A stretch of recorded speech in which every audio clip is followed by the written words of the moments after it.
ભગવાને હજારો વર્ષ પહેલા આ સંદેશો આપ્યો છો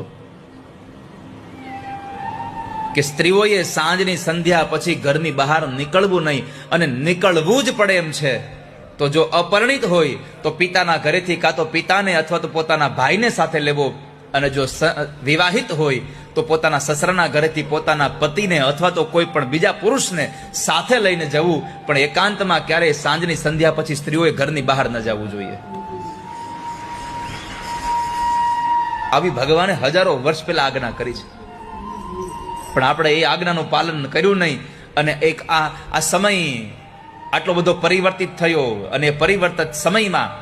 છૂટછાટ આપી દીધી, સ્વતંત્રતા મળી ગઈ, એટલે અડધી રાત્રે પણ દીકરી ઘરે આવે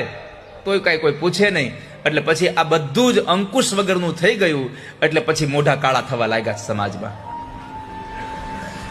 આ શાસ્ત્રોની ધર્મની મર્યાદાઓ